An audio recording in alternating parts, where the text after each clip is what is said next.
Last topic हमने क्या discuss किया था, याद है? लास्ट टॉपिक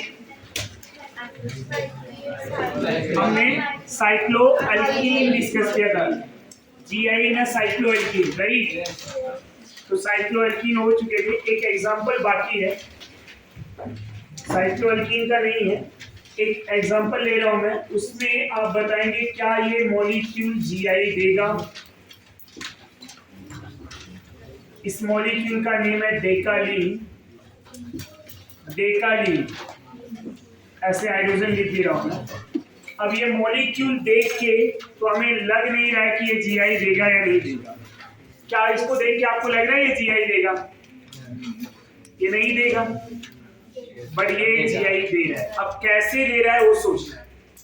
नो डाउट मैं भी आपके जगह रहता तो एज पर रूल देखता तो मुझे भी लगता कि ये शायद जीआई नहीं देगा, पर अब ये जीआई दे रहा है। बट कैसे जीआई शो कर रहा है वो समझना इंपॉर्टेंट है। ये जो दोनों हाइड्रोजन है ना, ये दोनों हाइड्रोजन जो है ना सेम प्लेन और आउट ऑफ प्लेन में जाते हैं। सेम प्लेन में रहेंगे तो सिस हो जाएगा, और आउट ऑफ प्लेन में रहेंगे तो समझ में आया? तो इसी हाइड्रोजन के इस दो टाइप के स्ट्रक्चर होते हैं। एक तो स्टूडेंट्स अब हम इनको सेम प्लेन में लेंगे,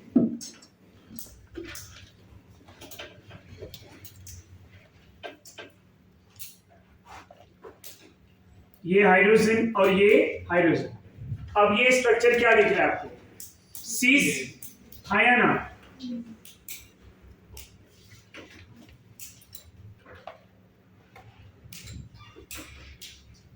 और जब यही मॉलिक्यूल में हाइड्रोजन इस तरह से आ जाए,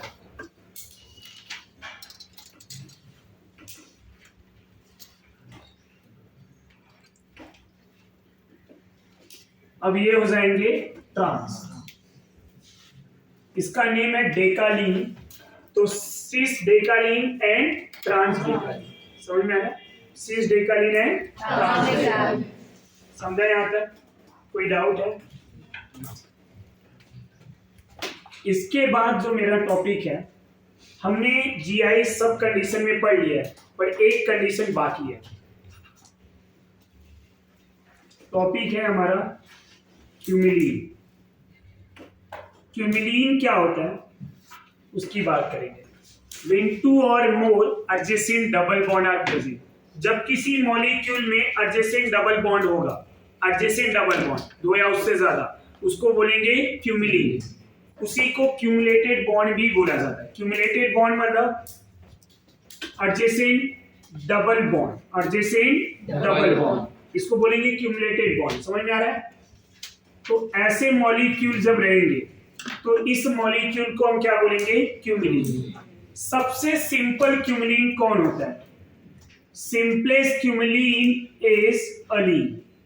अलीन जो है वो सबसे सिंपलेस्ट क्यूमिलीन है। 3 कार्बन होंगे जिसमें 2 डबल बॉन्ड होगा। एज आई टोल्ड यू कि व्हेन 2 और मोर एडजेसेंट डबल बॉन्ड, तो 2 या उससे ज्यादा एडजेसेंट डबल बॉन्ड होंगे, उसको क्या बोला जाएगा? क्यूमिलीन। क्यूमिलीन में अलीन सिंपलेस्ट एग्जांपल है। ये जो अलीन है किसका एग्जांपल है? क्यूमिलीन का, right? The simplest example of cumulene is allene. ये समझा? अब अलीन की बात करें, ये क्वेश्चन आ चुका है हाइब्रिडाइजेशन पॉइंट ऑफ व्यू, जो हमने पहले भी डिस्कस किया हुआ है कि what is the hybridisation of cumulene carbon. तो इस कार्बन की बात करें sp2, ये कार्बन की बात करें और ये कार्बन, ये समझ में आ रहा है? तो ये अलीन है। समझा यहां तक? कोई डाउट? अब क्यूमिलीन कौन जीआई देगा, कौन जीआई नहीं देगा, ये पढ़ना है। बट सबसे पहले मैं डेफिनेशन की बात करूंगा। What is the meaning of cumulene? When 2 or more adjacent double bond, 2 or more adjacent double bond.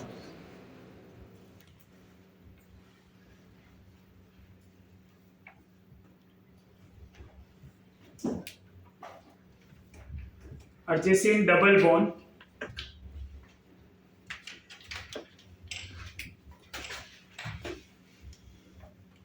are known as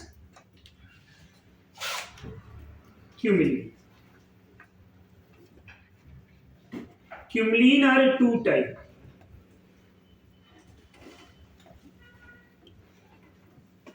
how many type? Two type. Cumulene दो टाइप के होते हैं. कौन से दो टाइप के होते हैं? अब adjacent double bond when two और मोर, तो ये क्या हो गया? एग्जांपल ऑफ क्यूमलीन हो गया एज पर डेफिनेशन. समझ में आया? बट ये सिंपलेस्ट क्यूमलीन है जिसको अलीन बोला जाता है. तो व्हेन टू और more adjacent double bond are known as cumulene. तो ये क्यूमलीन का एग्जांपल है. क्यूमलीन दो टाइप के होते हैं. कौन से दो type student? Type 1 even cumulene. Even cumulene. अब इवन क्यूमलीन क्या होते हैं एंड ऑड क्यूमलीन क्या होते हैं? Even number of adjacent double bond या even number of cumulated double bond. Adjacent double bond और क्यूमुलेटेड, इसको बोला जाएगा क्यूमुलेटेड डबल बॉन्ड. समझ में आ रहा है? Even number of cumulated double bond, cumulated double bond are known as even cumulate. That means double bond कितने होने चाहिए? अगर दो डबल बॉन्ड है एडजेसेंट पे, 4 है, 6 है, 8 है, तो ये क्या हो जाएंगे? इवन. और क्यूमुलेट क्या हो जाएगा? और अगर मैं आपसे पूछूं कि ये एग्जांपल क्या है, तो आप क्या बोलेंगे? इवन या odd? Even. Right?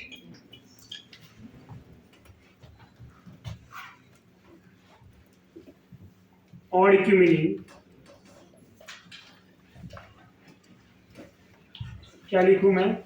Odd number of cumulated double bond. Odd number of cumulated double bond. तो जब odd number of cumulated double bond होंगे तो उसको क्या बोलेंगे स्टूडेंट? Odd cumulate. क्या हो जाएगा? Odd cumulate. अब यहाँ पे डबल बॉन्ड कितने होने चाहिए ऑड में? 3, 5, 7, 9. ये बहुत ज्यादा नंबर हो गया. आपको पूछा जाएगा तो मैक्सिमम 3 और 5. समझ में आया?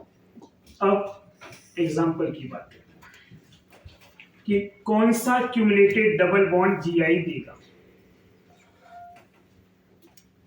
यहां ए और ये बी, ये सी और ये डी, 4 ग्रुप ले लिए. जब दो एडजेसेंट पे डबल बॉन्ड होंगे, अब ये sp2 है, राइट? ये sp है. ये जो डबल बॉन्ड है ये एक प्लेन में है, तो ये जो है एडजेसेंट पे ये क्या हो जाएगा? प्लेन के परपेंडिकुलर हो जाएगा. परपेंडिकुलर समझता है? ये प्लेन में है और ये प्लेन के परपेंडिकुलर हो जाएगा. और जब प्लेन के परपेंडिकुलर ये वाला डबल बॉन्ड हो जाएगा ना, मतलब लाइक दिस, ऐसा ही होगा, तो इसका डिस्टेंस C के लिए जितना होगा उतना ही डिस्टेंस A का D के लिए होगा. कब? जब ये दोनों परपेंडिकुलर होंगे. Getting my point? ये समझ में आ रहा है? तो अगर ये ऐसा है इस तरह से, तो ये क्यूमुलेटेड डबल बॉन्ड में ऐसे केसेस में ये मैं अगर L1 मान लूं और इस बॉन्ड को मैं ऐसे L2 मान लूं. समझ में आ रहा है? L1, ये डिस्टेंस को मैंने L1 माना, लेंथ.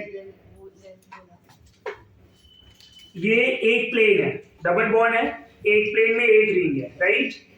अब जब दो डबल बॉन्ड रहेंगे तो ये एक प्लेन में डबल बॉन्ड है, तो दूसरा जो रहेगा ना वो प्लेन से आउट ऑफ प्लेन चला जाएगा. तो आउट ऑफ प्लेन जाएगा मतलब ये प्लेन के परपेंडिकुलर आ जाएगा. प्लेन के परपेंडिकुलर आएगा तो ये डिस्टेंस, ये वाले A से जो डिस्टेंस D का होगा वही A का डिस्टेंस C के लिए होगा. समझ में आया? तो अगर ये L1 माना और ये L2 माना तो L1 इक्वल टू L2 हो जाएगा. समझ में आया? और जिनका भी L1 L2 सेम होगा वो GI नहीं देंगे, वो GI नहीं देंगे. तो ऐसे केसेस में नो GI. समझ में आ रहा है? बट अगर L1 do not equal to L2 तो मॉलिक्यूल क्या दे देगा? GI, geometrical isomer. अब सवाल ये है कि किसका L1 L2 सेम नहीं होंगे. अब क्या हम एक्सपेरिमेंटली वहां पे देखेंगे? नहीं, एक्सपेरिमेंट तो करने नहीं लगेंगे. तो ऐसे केसेस में क्या देखना है? जब दो एडजेसेंट डबल बॉन्ड होगा, एक प्लेन में रहेगा, दूसरा प्लेन के परपेंडिकुलर, तो तीसरा जब आएगा तो क्या होगा? वो तीसरा जो है इसके क्या होगा? प्लेन में आएगा. ये ऐसा एक परपेंडिकुलर और दो प्लेन में है, तो जब दो प्लेन में आएंगे ना तो उनके लिए ना ए का डी से और ए का सी से डिस्टेंस क्या हो जाएगा, चेंज हो जाएगा। फॉर एग्जांपल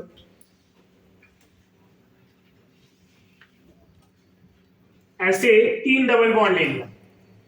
अब ये ए, ये बी, यहां सी और ये डी। अब ये प्लेन में है तो ये क्या हो जाएगा, प्लेन के परपेंडिकुलर, और ये क्या हो जाएंगे, प्लेन में। तो ये दोनों सेम प्लेन में हो जाएंगे। अब जब दोनों सेम प्लेन में हो जाएंगे ना तो यहां से L1 और ये L2 का जो डिस्टेंस होगा ना, L1 एंड L2, तो L1 do not equal to L2, L1 L2 क्या होंगे, इक्वल नहीं होंगे। ये समझ में आया। तो A से D का डिस्टेंस और A से C का डिस्टेंस सेम नहीं हो रहा है, और डिस्टेंस सेम नहीं होना चाहिए, क्योंकि डिस्टेंस अगर सेम हुआ, अब इसमें ऐसे समझते हैं, ये प्लेन में राइट, और ये मेरा प्लेन के बाहर है, ये वाला डबल बॉन्ड, इसकी बात कर रहा हूं। तो यहाँ पे जो अटैचमेंट अगर रहेगा इधर ऊपर की तरफ या नीचे, जो भी हाइड्रोजन का अटैचमेंट रहेगा, तो इस प्लेन से उसका डिस्टेंस क्या आ रहा है, ऊपर या नीचे, दोनों के लिए सेम आ रहा है ना, डिस्टेंस सेम आ रहा है। तो ऐसे केसेस में हमेशा डिस्टेंस ना दोनों ग्रुप के लिए सेम आएगा, पर यहाँ सेम आएगा क्या, नहीं। अब प्लेन सेम हो गया ना, सामने वाला यहाँ पे L2 कम आएगा और ये L1 डिस्टेंस ज्यादा हो जाएगा। समझ में आ रहा है। तो जैसे ही डिस्टेंस कम ज्यादा हुआ, इक्वल नहीं हुए, तो ये क्या हो जाएगा, GI शो करेगा। समझा, क्योंकि अब ये जो है प्लेन के परपेंडिकुलर, और ये दोनों प्लेन में आ गए, तो प्लेन में आए, ये वाला डिस्टेंस कम, बट ये क्रॉस वाला डिस्टेंस क्या हो जाएगा, ज्यादा ना। Getting my point. और यहां सेम आने का रीजन क्या था, एक प्लेन में और एक प्लेन के परपेंडिकुलर। ये समझा आपको। तो why this molecule gives GI।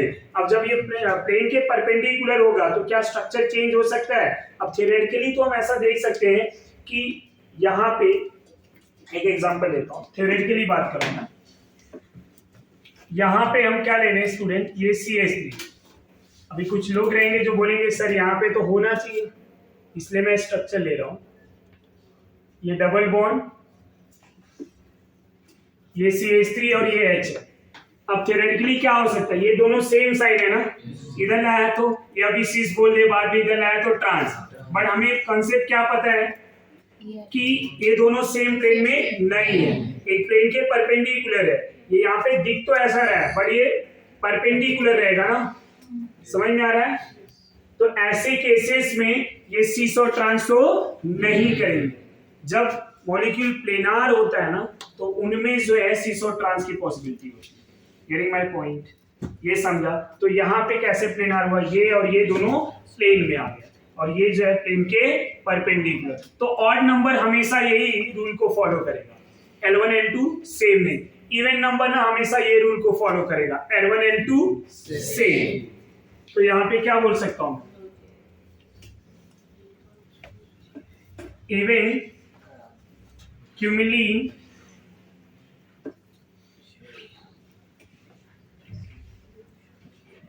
cannot give geometrical isomer.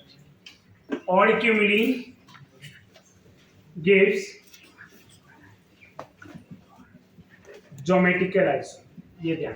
तो जो भी ऑड क्यूमिलीन होगा ना वो GI देगा, जो इवन वाला रहेगा वो GI नहीं देगा। खाली इतना ध्यान, आपके सिलेबस में इतना है।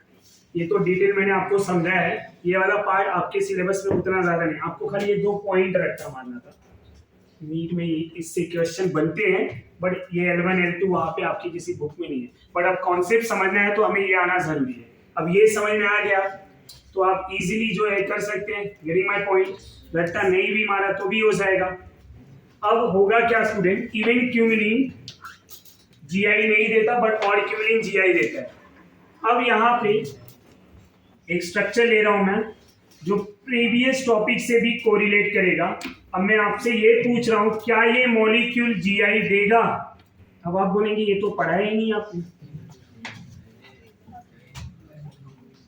तो अब मैं आपको बता दूं, ये स्ट्रक्चर और ये स्ट्रक्चर सेम है,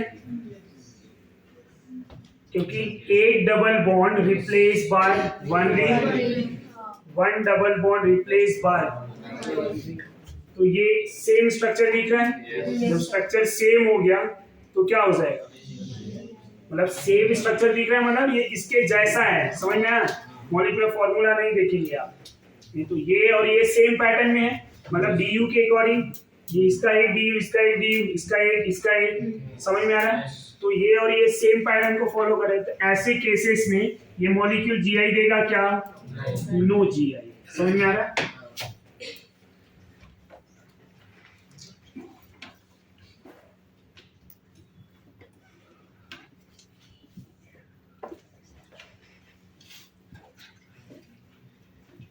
ये मॉलिक्यूल जीआई देगा, तो मॉलिक्यूल गिव्स जीआई, ये ज्योमेट्रिकल आइसोमर देगा और ये जीआई नहीं देगा। अब ये क्यों नहीं दिया वो समझ में आया आपको? सेम उसके जैसा। तो कौन सा मॉलिक्यूल जीआई देगा, कौन सा नहीं देगा? अब एक ऐसा भी एग्जांपल ले लेता हूँ क्यूमुलेटेड बॉन्ड का।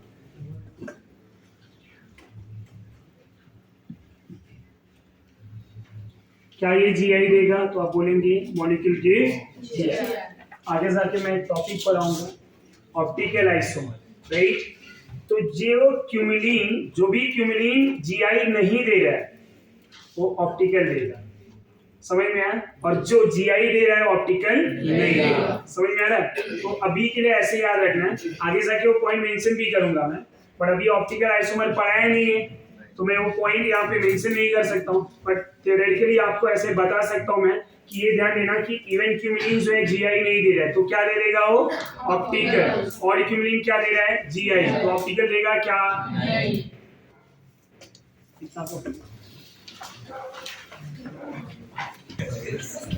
नाउ ज्योमेट्रिकल आइसोमर आपका क्यूमुलिन के साथ कंप्लीट हो जाता है। अब स्टार्ट करेंगे ऑप्टिकल आइसोमर। ज्योमेट्रिकल आइसोमर पूरी तरह से कंप्लीट हो चुका है, जितने भी टाइप ज्योमेट्रिकल के थे सब कंप्लीट हो गए। अब डिस्कशन होगा optical isomer. Optical isomer,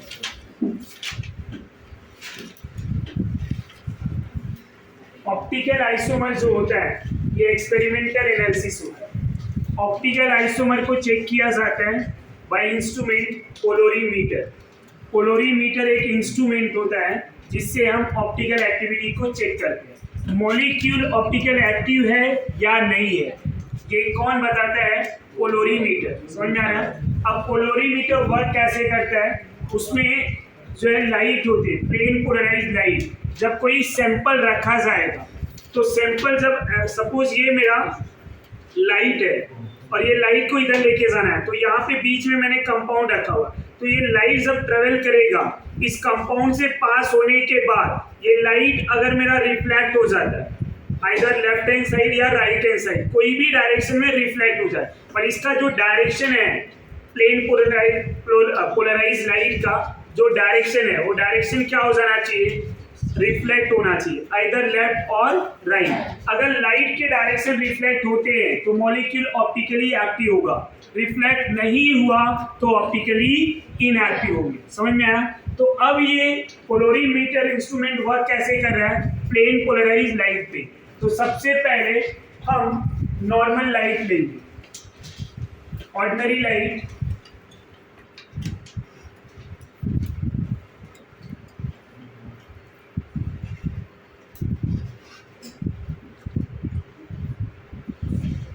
physics में लाइट में थोड़ा तो पढ़ा रहेगा। ऑर्डिनरी लाइट जो होते हैं, नॉर्मल लाइट सभी डायरेक्शन में मूव करते हैं। समझ में आ रहा है? जब इस लाइट को हम, ये ऑर्डिनरी लाइट है, इस लाइट को हम इस प्रिज्म से पास करेंगे। ये प्रिज्म जो है मेरा निकोल प्रिज्म है, निकोल प्रिज्म। जब इस लाइट से पास करेंगे, निकोल प्रिज्म जो है CaCO3 कैल्सिट का बना होता है, कैल्सिट। ओके, तो निकोल प्रिज्म से पास करने पे ये ऑर्डिनरी लाइट जो है, ये लाइट प्लेन पोलराइज लाइट हो जाता है। एक ही प्लेन में, ये डायरेक्शन इसका एक ही प्लेन में होता है इस तरह से, और ये लाइट पोलराइज लाइट होता है, इस तरह से ये मूव होता है। इस लाइट को बोला जाएगा plane polarise light. Plane polarise light, and plane polarise light को मैं पीपीएल लाइट भी बोलूँगा, और लाइट को ऑर्डिनरी लाइट या ओएल लिखूंगा, लाइट ऑर्डिनरी लाइट, ओके, और ये प्लेन पोलराइज लाइट। ये समझ में आ रहा है? अब ये जो प्लेन पोलराइज लाइट है, अगर इस लाइट को हम किसी कंपाउंड से पास कर दें, यहाँ पे कोई मॉलिक्यूल ले लूँ, क्या ले लूँ? मॉलिक्यूल। आपने पहले क्या किया? Plane polarise light. अब ये मॉलिक्यूल से मैं इस पीपीएल लाइट को पास करूंगा। जब पास किया ये लाइट को, तो ये लाइट अगर रिफ्लेक्ट हो जाए, क्या हो जाए स्टूडेंट? रिफ्लेक्ट हो जाए, आइदर लेफ्ट और राइट, किसी भी डायरेक्शन में, जरूरी नहीं कि लेफ्ट ही हो या राइट ही हो, किसी भी डायरेक्शन में रिफ्लेक्ट हो जाए। तो अगर ये रिफ्लेक्ट हो रहा है तो ये मॉलिक्यूल क्या हो जाएगा? ऑप्टिकली एक्टिव, ऑप्टिकली एक्टिव या optical active, optical active molecule कहलाएगा। क्या कहलाएगा? Optically active molecule. तो ऑप्टिकल एक्टिव मॉलिक्यूल जो होते हैं वो ऑप्टिकल आइसोमर होते हैं। समझ में आ रहा है? ये ऑप्टिकल एक्टिव है। अब यहाँ पे अगर मैंने इसको डी माना, ये डी आइसोमर, जो राइट साइड रिफ्लेक्ट होगा उसको डी बोलेंगे, और जो लेफ्ट हैंड साइड होगा उसको एल बोलेंगे। तो ये डी हो गया और ये एल हो गया। डी को जो है प्लस साइन से रिप्रेजेंट किया जाता है, एल को माइनस साइन से रिप्रेजेंट किया जाता है। समझ में आ रहा है? जब लाइट का direction right hand side reflect होगा तो D, left hand side reflect होगा तो एल। ये समझा? यहाँ तक कोई डाउट है? मॉलिक्यूल ऑप्टिकली एक्टिव कब होगा? जब प्लेन पोलराइज लाइट को मॉलिक्यूल से पास करें, ये पीपीएल लाइट रिफ्लेक्ट हो जाए, आइदर लेफ्ट और राइट, या तो लेफ्ट में रिफ्लेक्ट हो या तो राइट में, या दोनों में भी हो जाए। रिफ्लेक्शन होना चाहिए, लाइट का जो डायरेक्शन है वो चेंज होना चाहिए, लाइट जो ट्रेवल कर रहा है वो चेंज होना चाहिए, तो मॉलिक्यूल क्या हो जाएगा? Optically active. इसी पीपीएल लाइट को अगर मैं ऐसे चेंज, यहाँ पे कोई मॉलिक्यूल ले लूं और इस मॉलिक्यूल से पास करा, समझ में आ रहा है? इस मॉलिक्यूल से पास करा दूं, और मॉलिक्यूल से पास होने के बाद ये लाइट का जो डायरेक्शन है सेम है, एज इट इज है, no change in a PPL. कोई चेंज हो रहा है? No change in a PPL, तो ये मॉलिक्यूल क्या हो जाएगा? Optically inactive, optical inactive compound या ऑप्टिकली इनएक्टिव मॉलिक्यूल। समझ में आ रहा है आपको? तो पीपीएल का जो डायरेक्शन है वो सेम है, यहाँ डायरेक्शन चेंज हुआ, सेम रहेगा तो ऑप्टिकली इनएक्टिव। यहाँ पे मैं लिख देता हूँ no change in PPL, right? Plane polarise light में कोई चेंजेस दिख रहा है आपको? नहीं। जब कोई चेंजेस नहीं तो क्या हो जाएगा? Optically inactive. यहाँ पे मैं वाटर ले लूँ, मीथेनॉल ले लूँ, इथेनॉल ले लूँ, ये मॉलिक्यूल सेम इसी तरह से पीपीएल को जो है ट्रेवल कराएगा, जिसकी वजह से क्या हो जाएगा? ये ऑप्टिकली इनएक्टिव। अगर पीपीएल लाइट सेम दिख रहा है तो ऑप्टिकली इनएक्टिव, लाइट चेंज हो गया तो ऑप्टिकली एक्टिव। तो optical active and optically inactive आप कैसे चेक करेंगे? By experiment. और वो एक्सपेरिमेंट में हम कौन सा इंस्ट्रूमेंट यूज करेंगे? पोलोरीमीटर। ये समझा आपको? कोई डाउट है? नाउ स्टूडेंट आगे डिस्कस करते हैं डी और एल क्या होता है उसकी बात। डी मीन्स डेक्स्ट्रो, डेक्स्ट्रो को हम स्मॉल डी से रिप्रेजेंट करेंगे और प्लस साइन से रिप्रेजेंट करेंगे। अब डेक्स्ट्रो क्या होता है? PPL light reflect right hand side. जब आपका प्लेन पोलराइज लाइट किधर रिफ्लेक्ट हो जाए? Right hand side. Plane polarise light reflect या rotate, rotate right hand side known as dextrorotative. उसको क्या बोलेंगे? डेक्स्ट्रोरोटेटिव। समझ में आ रहा है? It is denoted by small D और प्लस साइन। समझ में आ रहा है? इसको डेक्स्ट्रो बोला जाएगा। लेवो क्या होगा? स्मॉल एल और माइनस साइन से ये रिप्रेजेंट किया जाएगा। लेवो रोटेटरी क्या होगा, जब PPL rotate left hand side, plane polarise light जब लेफ्ट हैंड साइड में रोटेट होगा, रिफ्लेक्ट किधर हो रहा है, लेफ्ट हैंड साइड में, तो उसको क्या बोलेंगे, लेवो। लेवो का मीनिंग होता है left hand side and dextro का मीनिंग होता है राइट हैंड साइड। इसको ऐसे बाय टेक्निकली इस तरह से याद रखेंगे, लेफ्ट हैंड साइड एल, समझ में आ रहा है, left hand side L rotate हो, तो बचा कौन, डी, किधर जाएगा, डेक्स्ट्रो का मीनिंग होता है राइट साइड, लेवो का मीनिंग होता है लेफ्ट साइड। ये समझा आपको, डेक्स्ट्रो राइट, लेवो लेफ्ट। अब ये प्लस और माइनस होते हैं ऑप्टिकल एक्टिव मॉलिक्यूल, ये फर्स्ट टाइम ऑप्टिकल एक्टिविटी जो है, फर्स्ट टाइम ऑप्टिकल एक्टिविटी जो है लुईस पास्चर ने बताया। लुईस पास्चर जो पेस्चराइजेशन प्रोसेस है, इफ यू रिमेंबर, ये पेस्चराइजेशन प्रोसेस लुईस पास्चर ने किया था, जिन्होंने फर्स्ट एंटी रेबीज वैक्सीन बनाया था, वो फ्री फॉर्मुलेटेड किया था। और ये जो उन्होंने कैसे बनाया था, इनका उनके शहर में एक छोटा सा केमिस्ट की दुकान थी। केमिस्ट की दुकान पे ये उनके फादर का दुकान था, तो कभी कभी बैठते थे, और उसके उनके शॉप के सामने जो है एक ब्लैक स्मिथ, लोहार समझता है, ब्लैक स्मिथ उनका दुकान था। तो वहाँ पे कभी कभी क्या होता है, उस पूरे एरिया में जब किसी को डॉग बाइटिंग हुआ रहता था, तो करते क्या थे, जिसको डॉग बाइटिंग किया गया और जिस प्लेस पे किया गया उस प्लेस पे ना वो जलता हुआ आयरन का रॉड उस पे ऐसे रखा जाता था। अभी आपके ऊपर जलता हुआ आयरन रॉड रखा जाए जो रेड हॉट है, क्या होगा, आप पूरा मतलब पूरी बॉडी जो है ऐसा लगेगा कि मतलब आप जिंदा ही नहीं है, इतना पेन होगा, बहुत पेनफुल होता था। ये सीन देख के जो है लुईस पास्चर अंदर से बहुत दुखी होते थे, जब भी ऐसा सीन देखते थे बहुत दुखी होते थे। उन्होंने ये डिसाइड किया कि मैं बड़ा होके, वो बच्चा था 8-10 साल का बच्चा अपने फादर के केमिस्ट की दुकान पे, उन्होंने ये डिसाइड किया जब भी मैं कुछ करूँगा तो सबसे पहले इसका जो है वैक्सीन बनाऊंगा। वो बड़े होके उस जो है उसका वैक्सीन बनाया, और सबसे पहले उन्होंने ही बनाया था एंटी रेबीज वैक्सीन जो फ्री फॉर्मुलेटेड है, फ्री फॉर्मुलेटेड। उसका उन्होंने पेटेंट जो है फ्री कर दिया। एक पेटेंट का जो है आज के दिन में करोड़ों रुपए ऐसे मिल जाते, रातों रात वो करोड़पति बन जाए, पर उन्होंने ऐसा नहीं किया। क्यों? क्योंकि अगर वो लिए तो मेडिसिन क्या होगा, कॉस्टली हो जाएगा, तो जो बाकी गरीब है उनके लिए तो सेम चीज़ें वही रहेगा ना, तो उनको पेन से रिलीफ कराना था। तो उन्होंने क्या किया, फ्री फॉर्मुलेटेड कोई भी बनाए, फॉर्मूले को फ्री कर दिया और सब बनाए। तो फर्स्ट टाइम जो है लुईस पास्चर ने एंटी रेबीज वैक्सीन बनाया था। फिर उनके पास यूरोपियन जो है लोग आए, यूरोप में कैसा वाइन का बहुत ज़्यादा जो है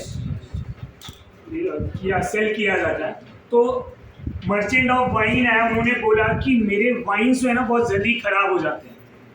तो कुछ ऐसा उन्होंने क्या किया, अपने ही एरिया में एक छोटा सा लैब बना लिया, तो लोग आते रहते थे कुछ आइडिया लेने के लिए सब। तो मर्चेंट ऑफ वाइन जो होते हैं वो आए, बोले कि ऐसा ऐसा हमारा वाइन जो है खराब हो जाता है बहुत जल्दी।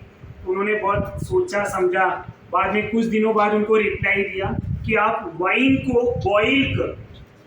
बॉईल करके जो है रूम टेम्परेचर पे रखो, तो क्या हो जाएगा, काफ़ी दिनों तक रहेगा। आज वही प्रोसेस जो है पूरी दुनिया यूज़ करती है फॉर अ मिल्क को क्या करते हैं हम, बॉईल करते हैं, बॉईल करके रख देते हैं, तो थोड़े टाइम तक वो रहता है, राइट। उस प्रोसेस को क्या बोला जाता है, पैस्चराइजेशन प्रोसेस। तो फर्स्ट टाइम इतने के बाद उन्होंने क्या किया, लुईस पास्चर जो है वो चले गए, जो है यूएस चले गए स्टडी के लिए, और वहाँ पे जो है उन्होंने ऑप्टिकल एक्टिविटी पे जो है स्टडी करना स्टार्ट किया था। तो फर्स्ट टाइम उन्होंने बताया था कि कंपाउंड में जो है ऑप्टिकली एक्टिविटी होती है। फर्स्ट टाइम ऑप्टिकल एक्टिविटी जो है लुईस पास्चर ने बताया। इसका भी स्टोरी है, बहुत बड़ा स्टोरी है, तो मैं वहाँ तक नहीं जाऊँगा, तो थोड़ा इंटरेस्टिंग स्टोरी का वो बता दिया आपको, right.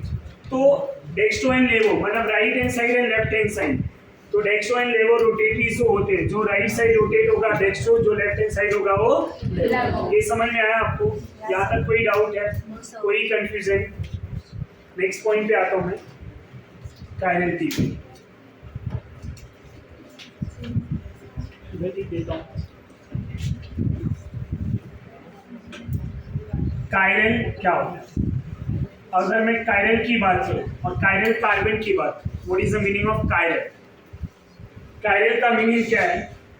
When a carbon attach 4 different atom और ग्रुप, तो यहाँ पे ए बी सी डी, इस कार्बन पे ये कार्बन है और ये सी कोई ग्रुप है, तो A B C D 4 different group ले लिया है। अगर चारों अलग है, where A not equal to B not equal to C, चारों अलग है, तो ऐसे केसेस में इस कार्बन को क्या बोला जाएगा? Asymmetric carbon. क्या बोलेंगे हम? असिमेट्रिक।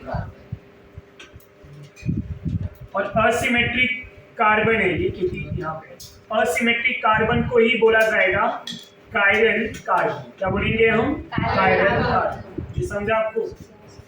कायरल कौन होगा? जब sp3 एटम पे, कोई भी sp3 एटम हो, उस पे डिफरेंट अटैचमेंट, वो sp3 एटम क्या होना चाहिए? असिमेट्रिक होना चाहिए। sp3 एटम क्या होना चाहिए? असिमेट्रिक। यहाँ पे जो मैं कायरलिटी बताया है, कायरल नेचर हो किसका बताया है? कार्बन का। समझ में आया? तो sp3 atom attach with different atom और ग्रुप, कोई भी sp3, नाइट्रोजन भी कायरल होता है। नाइट्रोजन कायरल कैसे होगा? ये नाइट्रोजन ले लिया, यहाँ R1 R2 R3 ये ले लिया, एक लोन पेयर होती है। अब ये नाइट्रोजन कायरल है या नहीं? कायरल। बट कायरल कब होगा? जब R1 not equal to R2 not equal to R3, ये क्या हो जाएंगे? कायरल। समझ में आया? तो ऐसा नहीं कि खाली कायरल जो है वो कार्बन ही होता है, जो कार्बन रहेगा तो हम बोलेंगे कायरल कार्बन। समझ में आया? बट ओवरऑल कायरल की बात करें तो sp3 एटम, sp3 कोई एटम होगा जो अटैच विद डिफरेंट एटम और ग्रुप। तो यहाँ पे sp3 नाइट्रोजन एटम क्या किया है? 3 अलग अलग ग्रुप से अटैच है, तो इसको क्या बोलेंगे? Chiral nitrogen. समझ में आया? यहाँ तक कोई डाउट है? तो जब कोई sp3 एटम असिमेट्रिक हो, क्या हो? असिमेट्रिक, तो उसको क्या बोलेंगे? कायरल। पॉइंट क्लियर हो रहा है? और अगर कोई सिमेट्रिक आ जाए, मैं यहाँ पे एक कार्बन ले रहा हूँ, यहाँ पे ए दोनों सेम ले लिया, बी और सी ले लिया, तो ए दोनों सेम है, तो क्या ये कायरल है? ये कायरल नहीं है, ये कार्बन कायरल नहीं है। जो कार्बन कायरल नहीं होता उसको अकायरल बोलते हैं। क्या बोलते हैं? अकायरल। समझ में आया? और इसी अकायरल वाले, अब 2 ग्रुप सेम हो गया ना, तीनों भी सेम हो सकते हैं, बट मिनिमम 2 सेम होंगे तो अकायरल होगा। तो इसको क्या बोलूंगा मैं? सिमेट्री। क्या बोलूंगा? सिमेट्री। समझ में आ रहा है? तो ये अकायरल है और इसको क्या बोला जाएगा? Symmetry. Symmetric nature of carbon. Carbon का नेचर कैसा है? सिमेट्रिक। सिमेट्रिक में कम से कम कोई 2 ग्रुप जो है सेम होते हैं, मिनिमम कोई 2 ग्रुप सेम होते हैं, और जब चारों अलग हो गए तो असिमेट्रिक। असिमेट्रिक को क्या बोला जाएगा? कायरल। क्या बोलेंगे? कायरल। और सिमेट्रिक को क्या बोलेंगे? कायरल। ये पॉइंट क्लियर हुआ? कुछ एग्जांपल ले रहा हूं मैं, उस एग्जांपल में आपको कायरलिटी ढूंढना, कौन कायरल है कौन नहीं है। समझ में आ रहा है? ढूंढ सकते हैं आप लोग? अब यहाँ पे एक एग्जांपल लिया, इसमें कोई भी कार्बन कायरल है, 2 कार्बन है अपने पास, दोनों में से कोई कायरल है? नहीं, कोई भी कायरल नहीं।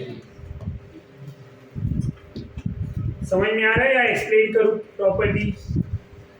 यहाँ पे कोई कार्बन कायरल है, 4 अलग एटम होने चाहिए। अगर मैं इस कार्बन की बात करूं तो मुझे हाइड्रोजन OH CH3 CH3, तो 2 CH3 तो सेम दिख रहे हैं ना, और इधर तो 3 हाइड्रोजन सेम है, कभी कायरल नहीं हो सकती है। तो ये क्या हो गया?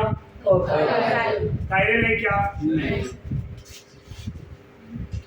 बॉन्ड लाइन ले लूं, ऐसा OH ले लिया। अब जरा इस मॉलिक्यूल की बात करिए, क्या ये कायरल है? हाँ या ना? कैसे? जरा ध्यान दीजिए। एक कौन दिख रहा है? 2 दिख रहा है, 3, चौथा कौन होगा? हाइड्रोजन। ये कौन सा ग्रुप है? इथाइल। ये कौन सा ग्रुप है? ये क्या हो गया? कायरल। क्या हो गया? कायरल।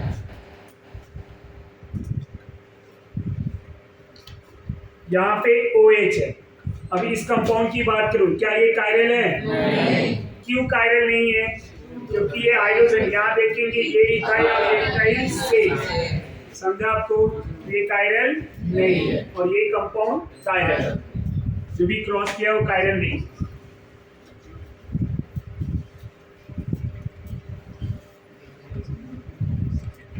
अब यहाँ पे बात करो, क्या ये कायरल है? आया ना? चेक कर सकते हैं ना हम लोग। अब एक बॉन्ड इधर है, इस कार्बन की बात करो पर्टिकुलर, एक बॉन्ड इधर, दूसरा OH, तीसरा हाइड्रोजन, चौथा इस कार्बन के लिए ना ये पूरा ग्रुप हो जाएगा। तो चारों अलग हो गए, तो ये कायरल। अब इसकी बात करें तो एक बॉन्ड, दो बॉन्ड, ये 3, यहाँ एक हाइड्रोजन और तीसरा ये जो चौथा बॉन्ड है ना, ये पूरा ग्रुप इसके लिए हो जाएगा। यहाँ कितने कायरल है? 2। How many chiral carbon? 2 chiral carbon. समझ में आ रहा है? ये दोनों कार्बन जो है सेंटर वाले कार्बन कायरल है, तो सर्कल किया हुआ है। ये समझ में आ रहा है आपको? यहाँ तक कोई डाउट? आगे बढ़।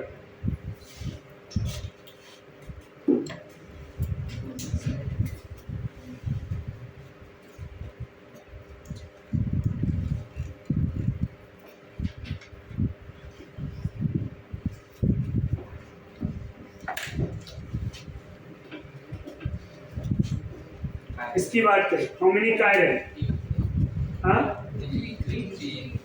एक कार्बन, तो कायरल कार्बन कितने? समझ में आ रहा है आप सबको? कौन कायरल है कौन नहीं कायरल है समझ में आ रहा है?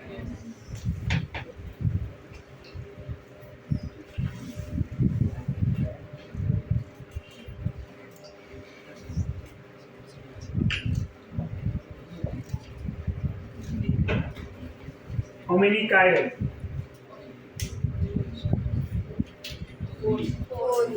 कितने chiral है?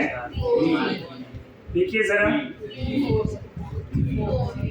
एक ये chiral है, दूसरा ये chiral है, तीसरा ये chiral है, चौथा ये मिथाइल और ये मिथाइल, सेम हो गए। ये 4 कैसे हुआ? देखो जरा, ये दोनों सेम हुए या नहीं? सेम हुए तो chiral होगा? 3 chiral कार्बन, 3 chiral कार्बन। ये समझ में आ रहा है? तो ये कायरलिटी पे ऐसे भी क्वेश्चन पूछे जा सकते हैं, कौन कायरल है कौन नहीं है। इतना